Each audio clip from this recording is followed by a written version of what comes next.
Assalamualaikum warahmatullahi wabarakatuh anak-anak semuanya. Hari ini kita akan belajar materi IPA tema 3 subtema 2 dan 3 dengan materi gangguan pada organ pencernaan manusia. Sebelum kita mulai belajar, marilah kita membaca dulu basmalah bersama-sama. Bismillahirrahmanirrahim. Sudah siap ya anak-anak semuanya?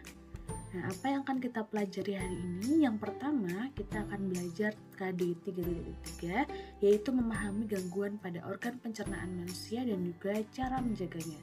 Dan yang kedua, kita akan belajar KD 4.3 tentang menyajikan jenis gangguan organ pencernaan pada manusia. Kemudian ada beberapa gangguan pada sistem pencernaan. Yang pertama nih, misalkan sariawan. Nah, sariawan ini terjadi karena adanya infeksi pada lapisan mulut yang disebabkan oleh jamur dan ditandai dengan luka berwarna putih dan terasa perih. Seperti ini ya, ini sariawan. Atau biasanya kalau anak-anak gosok gigi terlalu kencang itu bisa menyebabkan sariawan juga. Kemudian ketika kita panas dalam karena terlalu banyak makan gorengan itu juga bisa sariawan. Yang kedua adalah sakit gigi. Nah, biasanya sakit gigi ini terjadi ketika pulpa mengalami peradangan dan ditandai dengan rasa nyeri yang muncul di dalam atau di sekitar gigi dan juga rahang. Nah, sakit gigi ini bisa juga terjadi karena anak-anak nih atau siapapun itu yang jarang gosok gigi. Nah, itu bisa jadi menyebabkan gigi berlubang seperti itu. Kemudian ada MAH atau gastritis. Nah, penyakit MAH ini terjadi karena disebabkan oleh luka di lapisan lambung, bisa karena infeksi bakteri ataupun efek samping penggunaan obat-obatan. Penyakit ini rasanya nyeri sekali pada bagian lambung. Nah, kalau misalkan kita bandingkan ya, ini merupakan lambung yang sehat ya. Sedangkan ini MAH, ini lambungnya MAH ada bolong di sini ya. Nah, ini luka karena lambung itu kan selalu terus-menerus memompa ya. Lambung itu terus-menerus memompa, walaupun tidak ada makanan, itu dia terus memompa. Jadi ketika kita tidak makan sesuatu dan lambung terus bekerja, maka akan terjadi peradangan di lambung seperti itu. Sehingga anak-anak harus selalu makan ya. Yang selanjutnya ada sembelit atau konstipasi. Nah, sembelit ini merupakan kondisi di mana seseorang mengalami sulit buang air besar. Biasanya karena kurang minum, kurang makan berserat, atau pola makanan yang kurang baik. Terus bagaimana mengobatinya?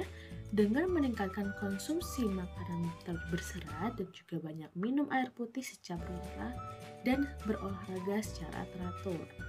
Kemudian ada yang selanjutnya ada penyakit diare. Nah, diare ini biasanya ditandai dengan terus-menerus buang air besar lebih dari 1 kali dan biasanya encer. Penyebabnya bisa karena mengonsumsi makanan atau minuman yang terkontaminasi bakteri, virus, atau parasit. Kemudian pengobatannya seperti apa? Dengan pemberian oralit dan minum obat sesuai resep dokter. Nah, anak-anakku semuanya, untuk pembuatan oralit, anak-anak dapat membaca di buku paket tema 3 yang dipinjamkan sekolah pada halaman 50-51. Jadi di situ terdapat cara pembuatan oralit yang mudah tentunya. Jika ada yang nantinya mengalami diare, bisa membuat oralit seperti itu. Kemudian yang terakhir ada apendisitis, di mana apendisitis atau usus buntu ini terjadi karena pembengkakan atau peradangan usus buntu. Nah, ini usus ya, ini appendixnya di sebelah sini. Dia termasuk dalam satu rangkaian yang usus besar ya. Kemudian diperkirakan terjadi karena tersumbatnya pangkal usus buntu oleh kotoran atau karena kelenjar getah bening yang membengkak akibat infeksi. Pengobatannya harus melalui operasi pengangkatan usus buntu. Nah, usus buntu ini kan di sebelah kanan ya, nak. Jadi ketika kalian sakit di sebelah kanan, itu segera beritahukan orang tua kalian seperti itu. Kemudian anakku semuanya, sebenarnya apa sih penyebab gangguan organ pencernaan pada manusia? Kalau tadi sudah disebutkan di awal, kita bisa tambahin lagi nih penyebab gangguan pada organ pencernaan manusia. Bisa karena makanan kita yang kita konsumsi tidak teratur, kemudian konsumsi makanan dan minuman yang tidak bersih, atau mengonsumsi makanan yang telah basi, kemudian porsi makanan kita yang terlalu berlebihan, atau bisa jadi tidak dicernanya makanan secara sempurna, kemudian tidak menjaga kebersihan makanan ini ya, dan juga stres. Nah, anak-anakku semuanya, ketika kita stres untuk memikirkan pembelajaran ataupun anak-anak stres di rumah, itu bisa mempengaruhi organ pencernaan juga pada kita seperti itu, sehingga anak-anak harus bisa bahagia sepanjang waktu. Kemudian ketika makanan yang tidak bersih, itu bisa juga menyebabkan makanan menjadi sarang penyakit bagi kita. Dan gimana sih cara untuk memelihara organ pencernaan itu? Kita bisa melakukannya dengan makan makanan yang sehat dan bergizi. Jadi kurangi makanan-makanan yang berlemak ataupun yang goreng-gorengan. Selanjutnya tidak jajan sembarangan. Kemudian yang ketiga, menjaga kebersihan makanan dan juga minuman dengan mencuci tangan sebelum dan juga sudah makan. Siapa yang jarang cuci tangan? Kalau misalkan jarang cuci tangan, biasanya bisa jadi sakit perut seperti itu. Jadi selalu cuci tangan sebelum dan juga sudah makan. Selanjutnya menggosok gigi sesudah makan ataupun sebelum tidur. Dan yang terakhir yang sangat penting adalah berolahraga secara teratur. Kemudian anak-anakku semuanya, maka ada hubungan antara makanan yang sehat bagi sistem pencernaan. Nah, anak-anakku semuanya, selain menjaga kebersihan makanan yang kita konsumsi, makanan juga harus mengandung gizi yang seimbang dan dibutuhkan oleh tubuh kita. Nah, di bawah ini adalah beberapa contoh makanan yang menyehatkan bagi sistem pencernaan. Yang pertama adalah buah-buahan. Yang selanjutnya adalah sayur-sayuran, dan yang terakhir adalah biji-bijian. Ini baru contoh saja ya. Nah, makanan-makanan ini mengandung beberapa zat yang kita butuhkan seperti itu. Nah, di sini adalah piramida makanan bergizi. Nah, piramida bentuknya segitiga ya. Yang paling bawah dalam piramida itu berarti yang paling kita butuhkan. Sedangkan semakin naik itu semakin tidak kita butuhkan atau tidak dibutuhkan oleh tubuh. Yang paling kita butuhkan tentunya air putih ya. Jadi anak harus selalu mengonsumsi air putih minimal 8 gelas seperti itu. Kemudian pada rangkaian piramida yang kedua ada roti, kemudian sereal ataupun nasi ya. Kalau kita biasanya nasi karena mengandung karbohidrat yang dibutuhkan oleh tubuh sebagai sumber energi. Selanjutnya tingkat yang ketiga ada sayur-sayuran dan juga buah-buahan yang kita butuhkan. Yang selanjutnya ada susu, yogurt, keju ataupun daging, serta ikan yang juga kita butuhkan. Dan yang terakhir yang sebenarnya tidak kita terlalu butuhkan yaitu makanan yang berlemak, berminyak, dan juga manis. Seperti itu. Nah, selanjutnya kita akan mengetahui apa saja zat-zat yang terdapat pada makanan. Ini tabelnya. Yang pertama, zat makanan yang mengandung karbohidrat. Ini berfungsi sebagai sumber energi utama kita dan juga menjaga keseimbangan asam serta basa dan berfungsi sebagai pembentukan sel, jaringan, dan juga organ tubuh kita. Contohnya makanannya adalah nasi, kemudian ada juga roti, jagung, kentang, dan juga mie. Seperti itu. Tapi kalau mie kita harus tetap mengonsumsinya secara tidak berlebihan, minimal 1 kali dalam 1 bulan. Kemudian protein. Protein ini berfungsi untuk pertumbuhan dan perbaikan jaringan tumbuhan. Dia juga bisa menjadi sumber energi kita. Kemudian sebagai pembentuk zat-zat penting dalam tubuh seperti enzim. Contohnya untuk protein seperti ini.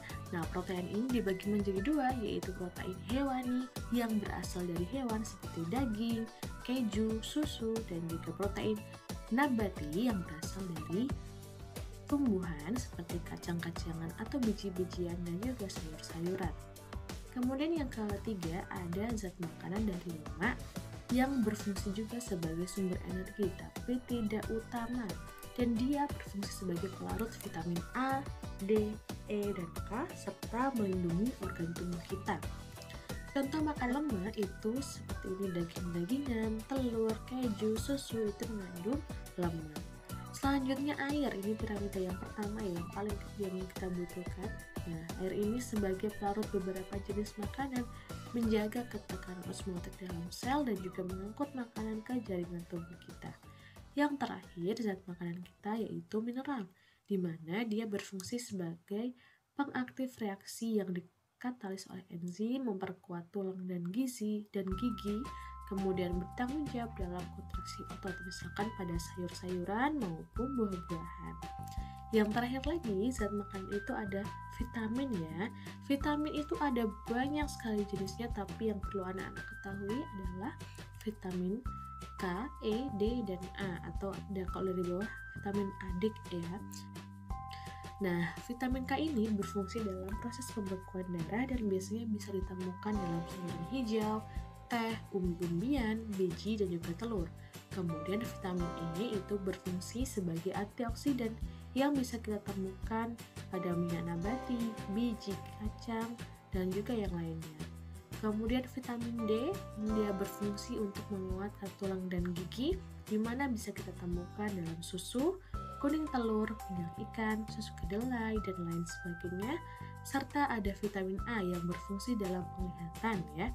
Misalkan bisa kita temukan pada wortel, labu, kemudian ubi jalar juga. Nah, di sebelah kanan ini ada beberapa makanan yang mengandung beberapa vitamin ya. Jadi sebenarnya ada vitamin H juga, ada vitamin B, dan vitamin B pun masih dibagi lagi vitamin B1, vitamin B2, vitamin B3. Nah, anak-anakku semuanya, ketika ada seseorang yang kekurangan vitamin, itu akan disebut sebagai avitaminose seperti itu.